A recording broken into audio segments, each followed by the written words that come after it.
disadvantage people. Emily, looking back on everything that you found, would you say that you've solved the mystery? I don't think we solved the mystery in the sense that we didn't uncover one obvious thing that explains all of this problem. I think the best possible explanation is that multiple things have been happening over the same time, and those things are interacting with each other. They're amplifying each other. Darkness makes all of them worse. And I think where Ben and I really land in thinking about this is that we have this fundamentally risky transportation infrastructure in the United States. We had this very clear example of this during the pandemic, where many fewer people were driving. There were far fewer cars on the road. This was true all over the world. And in most countries, fatalities declined because fewer people were on the road. And you would think that the same thing would have happened in the United States, but it didn't. The opposite happened. Fewer people were driving, and still more people were dying. More people were dying in all kinds of traffic fatalities, including pedestrians. Why? I think that gets back to the same sort of underlying idea here. During the pandemic, you take a lot of the cars off the road, you take a lot of the people away from the picture, and you can see really crystal clear what's left. It's this transportation system that we built that is designed for speed. And all of a sudden, when there were fewer cars on the road, the drivers who remained felt very comfortable driving fast, driving recklessly, and that had these deadly consequences. Interesting. So what does that mean, Emily? What do you take away from that? I think this tells us that our system is not designed to protect pedestrians. It's not designed to prioritize safety. And thinking about this story really touched a nerve with a lot of our readers. I heard from hundreds of them, and many of them had their own theories, which are things that we didn't even touch on here. But some of them also told me, I think it's about pedestrian behavior. Pedestrians don't look both ways before crossing the street like they used to in the olden days. They no longer wear light colors at night. They're looking down at their phones, and they're bringing this risk on themselves. And I think the reality is that if we look at other countries, they are producing much safer outcomes, and they're not doing it by taking pedestrian cell phones away, or making pedestrians wear reflective gear, or spending a lot of money on public service campaigns that are teaching pedestrians how to avoid being hit by cars. They're doing it by fundamentally investing in how they design safe roads and making a fundamental commitment in their laws and in their regulations to prioritizing safety over cars traveling as fast as possible. And what does that mean about the U.S. and what's happening here? So what that means here is that if we want to see fewer pedestrian fatalities, we need to do those same things. We need to be changing our roads to make them safer. We need to be telling drivers that if you're running through red lights, the penalties for that are real, that we care about safety. But in order for us to do those kinds of things, that requires a big cultural change to how we have thought about and designed and used roadways in America for decades. Emily, thank you. Thanks, Sabrina.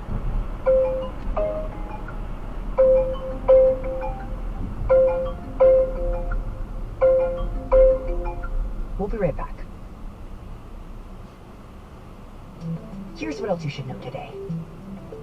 On Wednesday, more than 100 people died in Iran in a pair of explosions near the tomb of Qasem Soleimani, Iran's former security chief. The blasts, which left hundreds more wounded, happened on the 4-year anniversary of Soleimani's death in an American drone strike.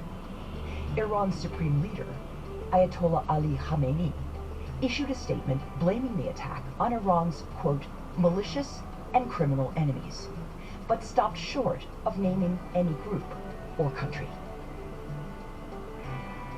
Today's episode was produced by Mouj Zaidi and Claire Tennisketter. It was edited by John Ketchum, contains original music by Diane Wong, and was engineered by Alyssa Moxley. Our theme music is by Jim Brunberg and Ben Lansford of Wonderly.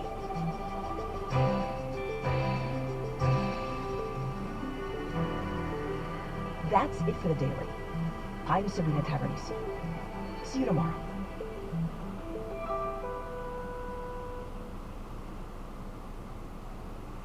Jake Knapp is the inventor of the design sprint and the New York Times bestselling author of the book Sprint. He's also the co-founder of Character, a venture fund for early-stage startups. How and why did you start using Miro? I came from this position of thinking, I don't want to be doing stuff online, to thinking now when I do a sprint in person with a company, it's like, we're going to use Miro, even though we're all in the same room, because that's a better way for us to get this work done. As an investor, we're basically investing in their ability to solve problems. We're saying, we think this group of people is going to be able to solve a problem in a really great way and create value by doing it. And actually, you need to give people the tools that can help them make decisions, help them collaborate, help them visualize and see things in a different way. And Miro does all those things. So to me, at least as an investor, I'm thinking, give the team the tools that are going to help them think, that are going to make the most, brighten their skills as smart folks. And Miro is at the top of that list. Today's episode is sponsored by The Economist. Ballerina Misty Copeland has changed the face of ballet. Just being a black dancer in a black body on a stage in a white art form is a form of activism. To start this new year, how one dancer is forging new paths in an old art form, and why that matters for equity and inclusion beyond the stage. I'm Nyla Boodoo, and from Axios, this is One Big Thing.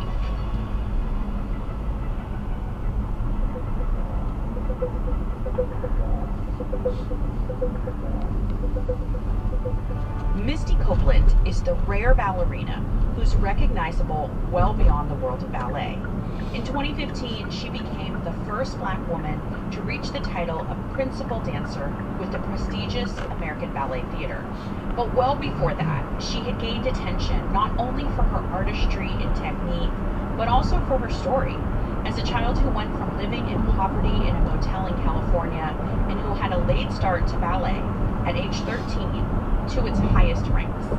Having come from a background and an upbringing where there wasn't a lot of stability or security, and there was something about being in the space of a studio or even on the stage that made me feel like I was in this safe bubble where I could just block everything out. No one could reach me, could say anything to me, and I could just be completely immersed in the experience.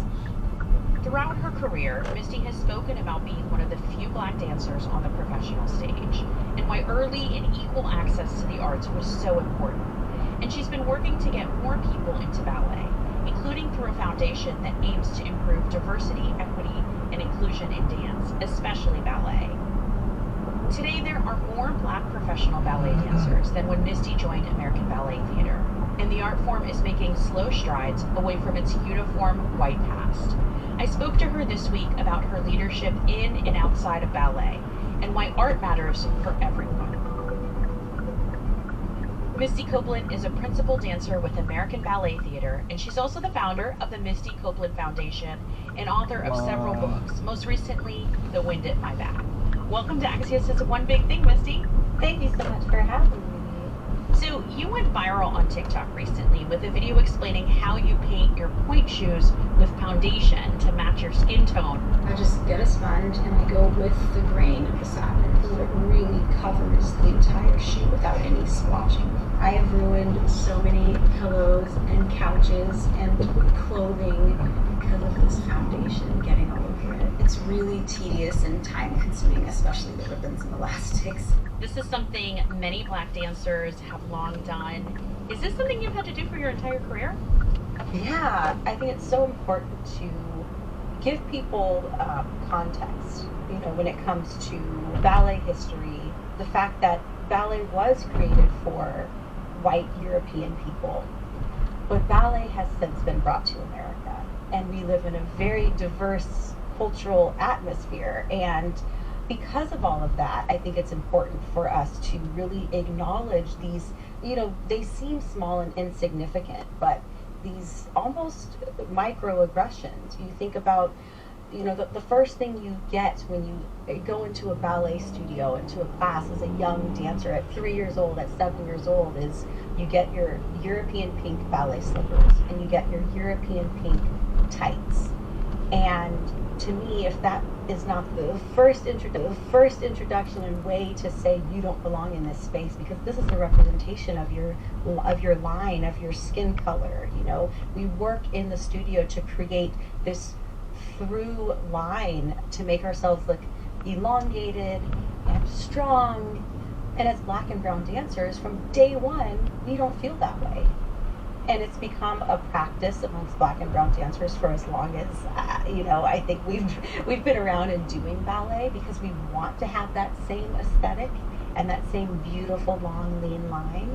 And I would say that most recognized for really taking ownership of this practice would be Mr. Mitchell, Arthur Mitchell, who founded the Dance Theater of Harlem, who was the first black principal dancer at the New York City Ballet.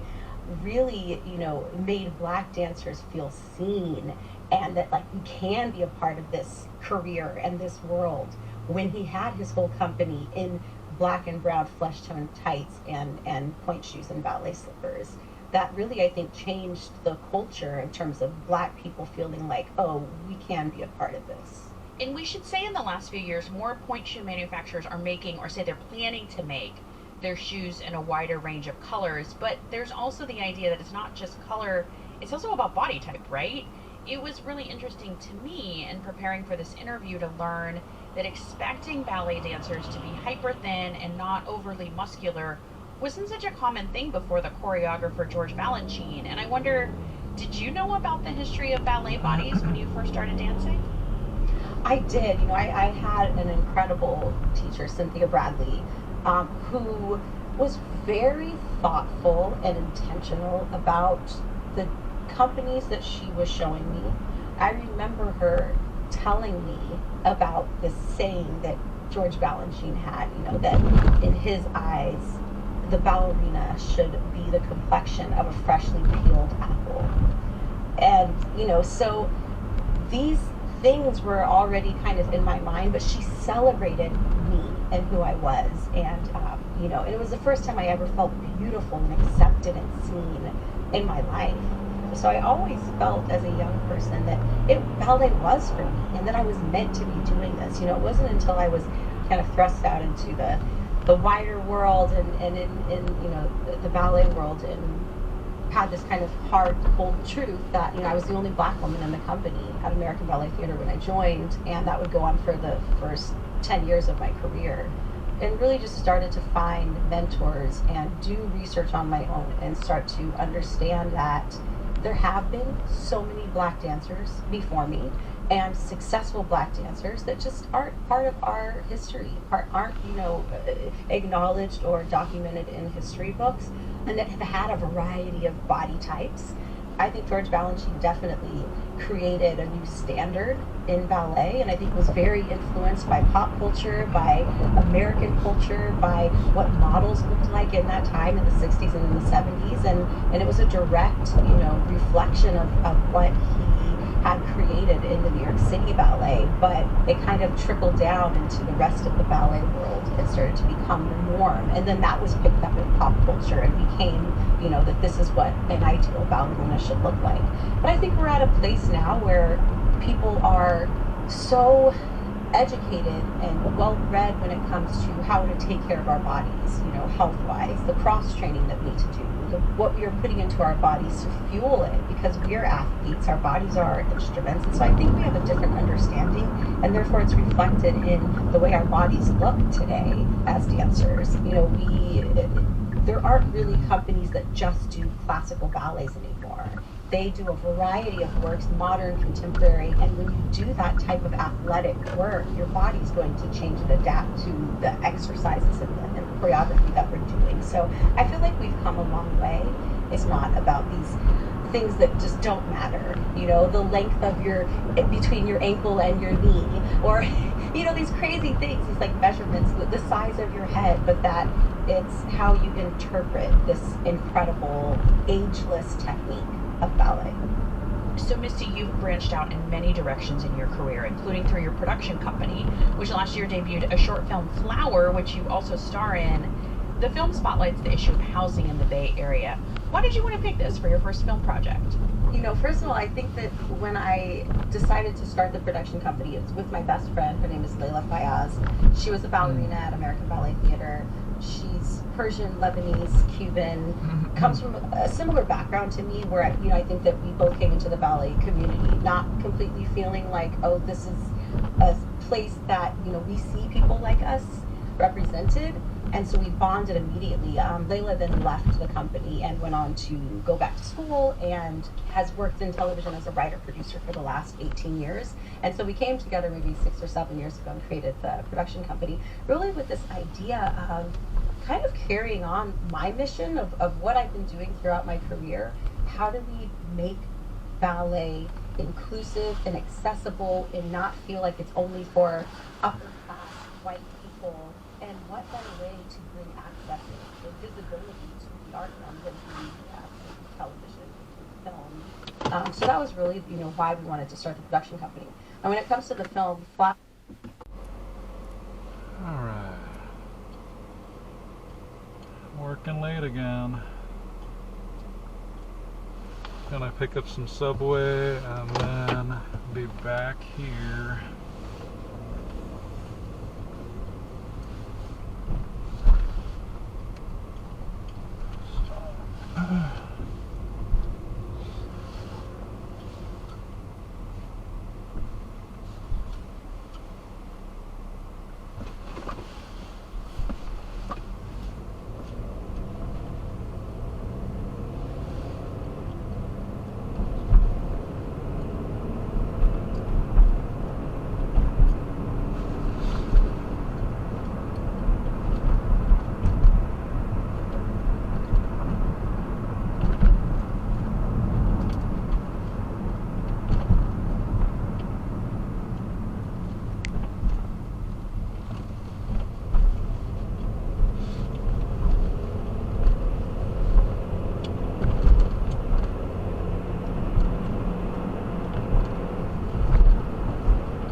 back to work.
Alright.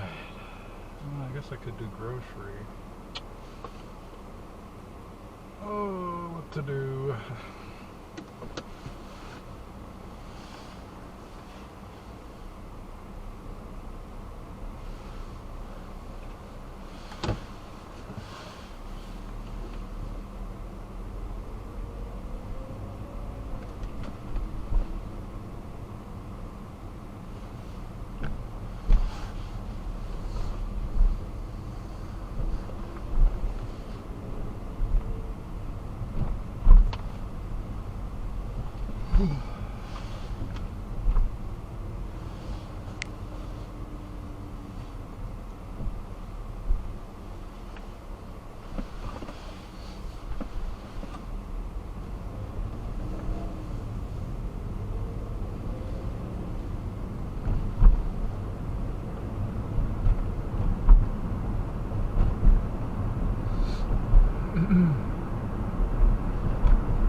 What a day, man.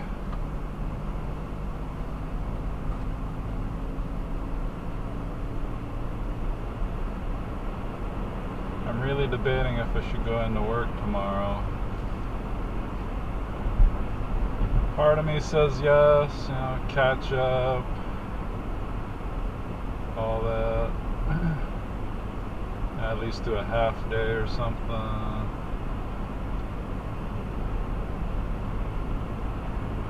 Oh, what to do?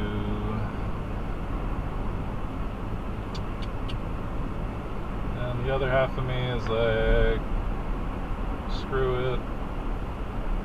I did my 40 plus. Relax. Catch up with the cats.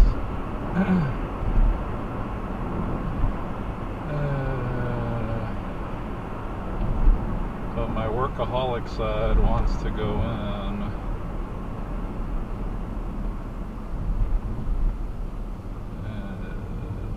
Conflicted.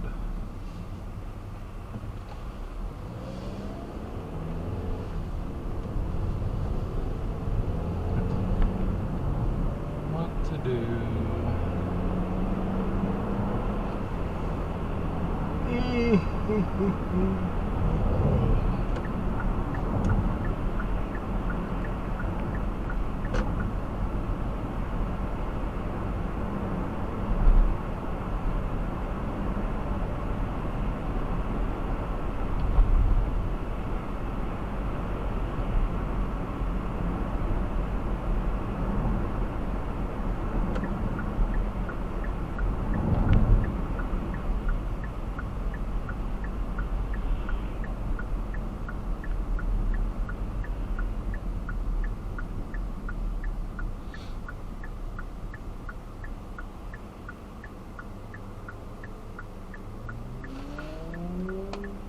In the streets and in the courts.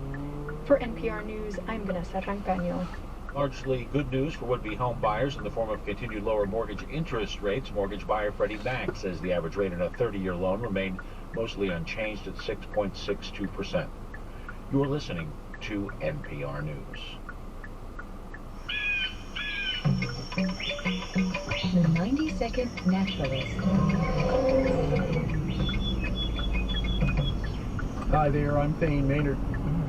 Often isolated from larger waterways, seasonal wetlands such as prairie potholes are frequently drained for agriculture or development.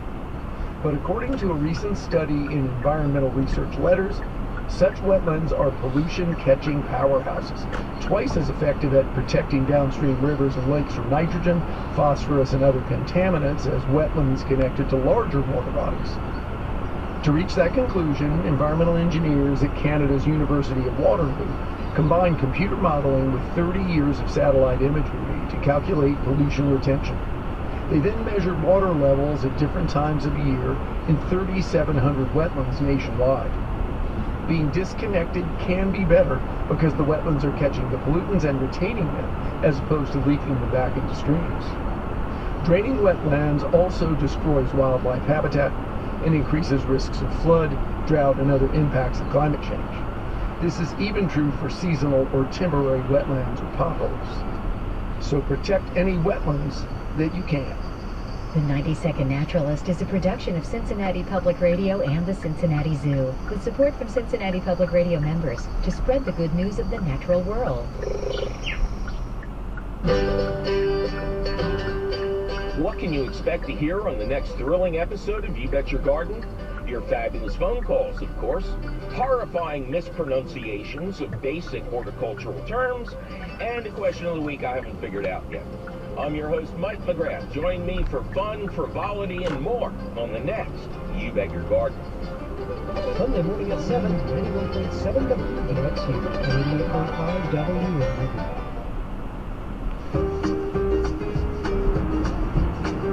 Hi, it's Steve Inskeep. And I'm Michelle Martin. If you've been thinking about helping this station, but now's not the right time for a financial gift, how about donating a vehicle you don't need instead? It's free to you and could be worth hundreds of dollars in support.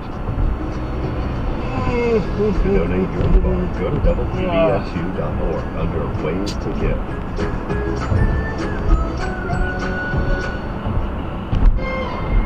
There's me to Q on CBC Radio 1 across Canada and on public radio in the United States, across North America on Sirius XM 169. My name is Tom Power. So, Jeffrey Wright, you want to talk about, like, versatility? Someone who can kind of play anyone? Check this out. Jeffrey Wright played a gay nurse in Angels in America. He was treating Roy Cohen, who's dying of AIDS, while refusing to admit that he's gay or even has AIDS. He gets a lot of attention for that. Then he plays the legendary artist Jean-Michel Basquiat in a film made by one of Basquiat's friends. Then he plays a black nationalist in Boardwalk Empire. He plays James Bond's buddy in a bunch of those movies. He plays a programmer who is conflicted by AI in Westworld. Might be time to watch that one again.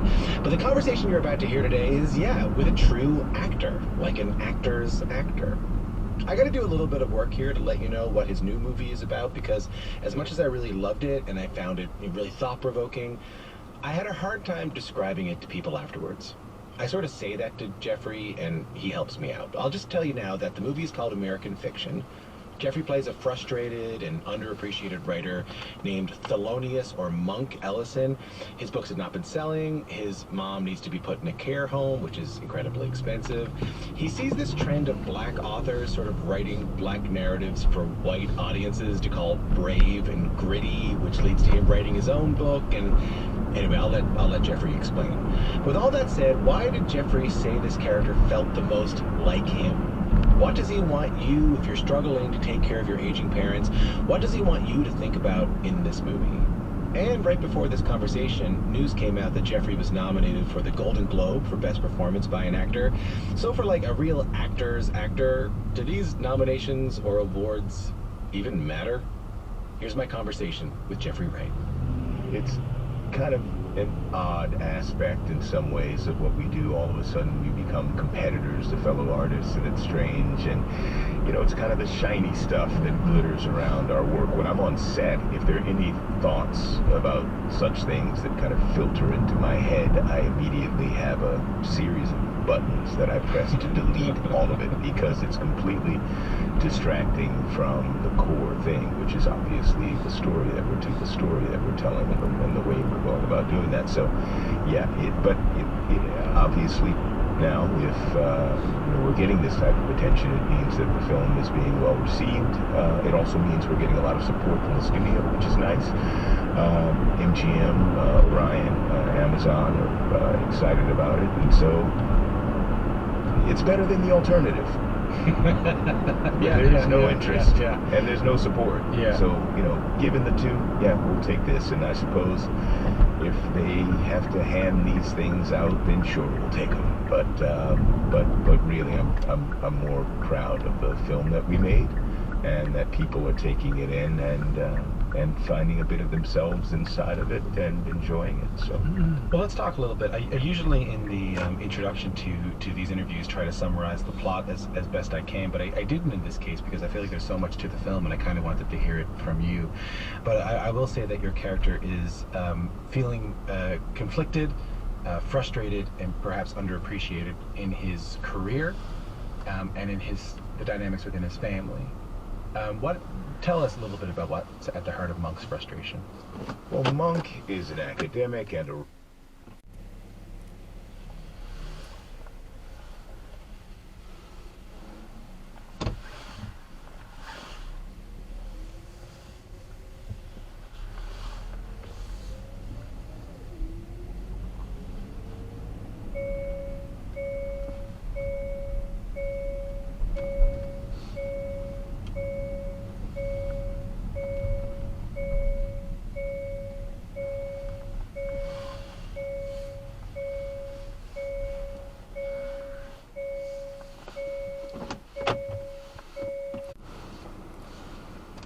that took me back there. Yeah, I could tell it had an effect on you when I was yeah. Oh yeah. I mean, that was amazing. And I was spoiled at the beginning of my career, right, to have that. I mean, I was relatively early. I'd been in New York for about 7 years working in the theater before I got that job. But it was only in the middle of doing that job that I finally was able to say to myself, "You're an actor now." And again, it was the marriage of two interests too. Acting, storytelling with my political interest. There was a friend of mine from college who said to me one night, he came to visit me, he was a super interesting guy, super smart, and he'd say we would be drinking bourbon, we would kid, one late night, talking, and he said, you know, Jeffrey, the theater is the highest calling. I think he went to medical school. And I was like, why is that? I don't know. And he said, this was so strange. This was probably 6 years before that. He said, one day you're going to do a play that announces the death of Reagan. And I said, oh, that's interesting. But then I thought back, I said, what, George, what were you doing? What kind of crystal ball were you looking at? Because the play was about, it was these people trying, as the play ends, to strive for more life, but it was also about the resistance to recognizing the humanity and the validity of these men and who were sick with this disease and those who were confronted by it, and denying them their citizenship, and particularly pointing to the conservative political response to that led by Ronald Reagan. And so anyway, it was just as well. We did that play when the crisis was still pretty hot in America. And there were times I would look out in the audience and there were people who were clearly sick with the disease, people in wheelchairs and things like that. It was just good, it was good stuff. It was meaningful stuff, and yeah, it spoiled me to the idea that we could work at a pretty high level in this field. Yeah. That's some of my conversation with the actor Jeffrey Wright. He's just been nominated for a Golden Globe for his performance in the new film American Fiction, which is a film I really loved, a film I've been thinking about weeks later, and a film I have a hard time describing to anyone. You're going to hear more of our conversation later in the show.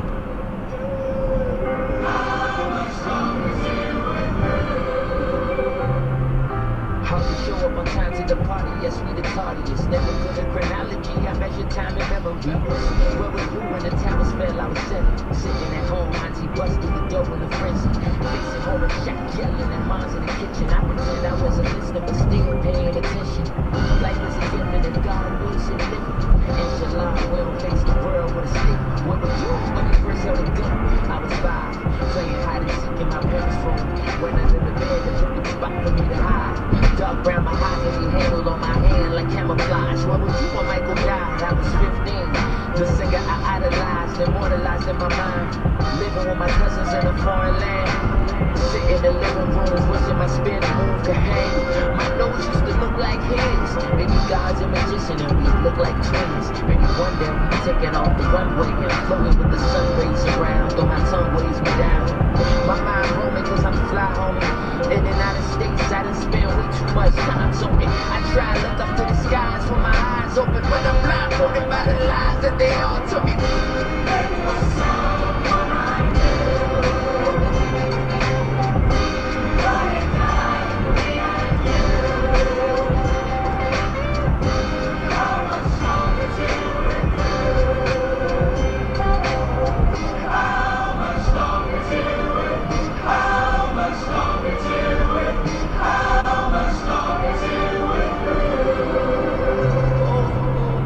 favorite artist here on Q from Toronto.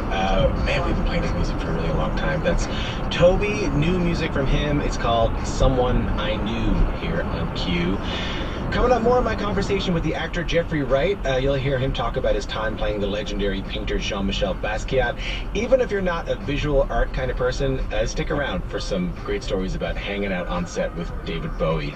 Plus, the Canadian star of what was once the big HBO show Gossip Girl, Jordan Alexander, will be here to premiere for you her new song. I'm Tom Power. Q is back after this. Not a pawn in a military state prison. Paid off niggas, treat men like villains. That's big star pigment. Gotta be cute. Support comes from Give Them 10 and Scooter, the neutered cat, who is reminding you to consider fostering a cat or kitten this winter. By fostering, you can give a homeless cat a warm place to live and help keep local shelters from becoming overcrowded. You can learn more about fostering at givethem10.org. WVXU listeners tend to be well-informed, college-educated, civic-minded, and engaged. If your organization, business, or nonprofit would benefit by reaching this community, sponsorship on WVXU can help open the door to new opportunities for growth and success. To learn more about the power and benefits of WVXU sponsorship, visit WVXU.org and click on Sponsorship.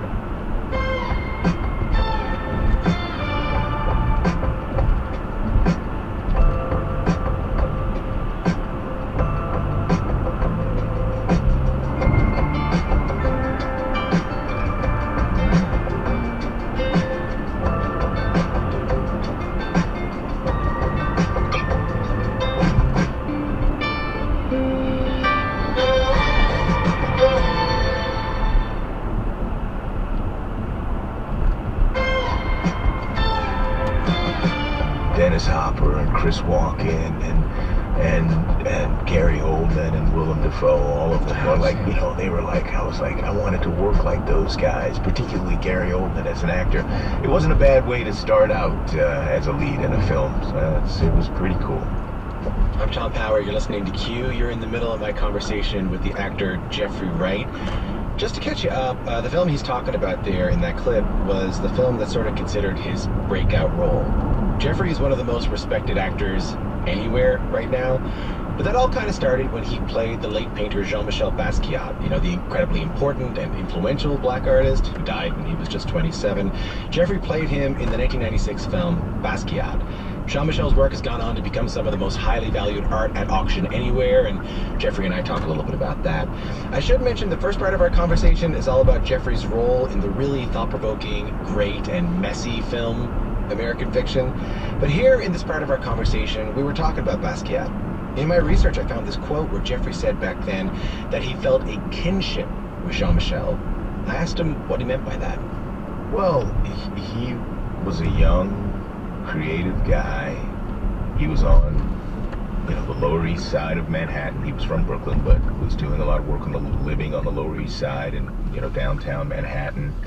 That was a wild place back then in the 80s, wild and free. It was wonderful. And when I came to New York, that's where I lived. I now have friends who were friends of his. I moved there the month before he passed, but I was kind of traveling in similar circles.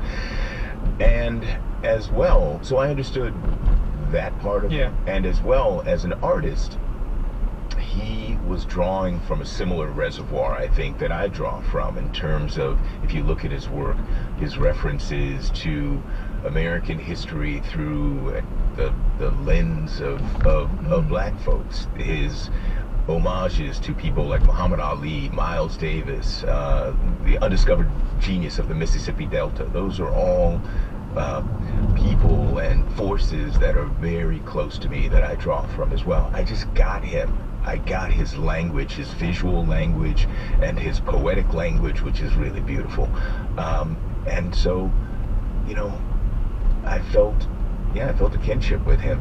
And the more that I learned about him, the more that I studied him, the more I kind of fell in love with him and his work. And so I felt very protective of my side of telling his story when he did that film, particularly because there were not a lot of people outside of the art world who were aware of him. And so in some ways we were introducing him and his work to this wider global audience for the first time. And as you've seen since that film, I mean, he's become, and I'm not saying it's entirely our responsibility, of course. The responsibility lies with him and the power of his work. Yeah. But you know, we helped give a little boost to the reception of him. But since that, I mean, he's become maybe the most popular artist of the last, you know, certainly 25, 35 years. I mean, it's incredible the way that he has become almost ubiquitous on landscapes across the world. It's pretty cool. What is that like for you when you see one of these auctions go up for, you know, $11 billion or whatever it is, these, you know? Well, I think back to the time I was in Julian Schnabel's studio. Julian directed the film, and he was so, you know, generous with me in giving me space to paint. And I would go at any time of day, at night, and just go in and sit and paint. And I remember one day, the producers of the film were also art collectors, and I remember one day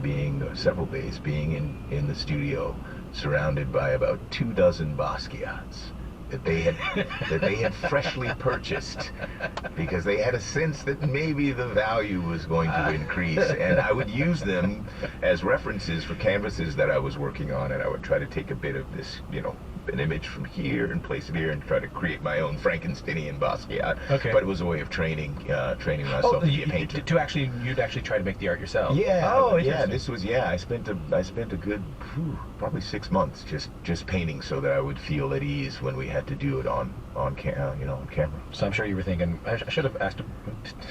Can I have one of those? Oh yes. That was a mistake.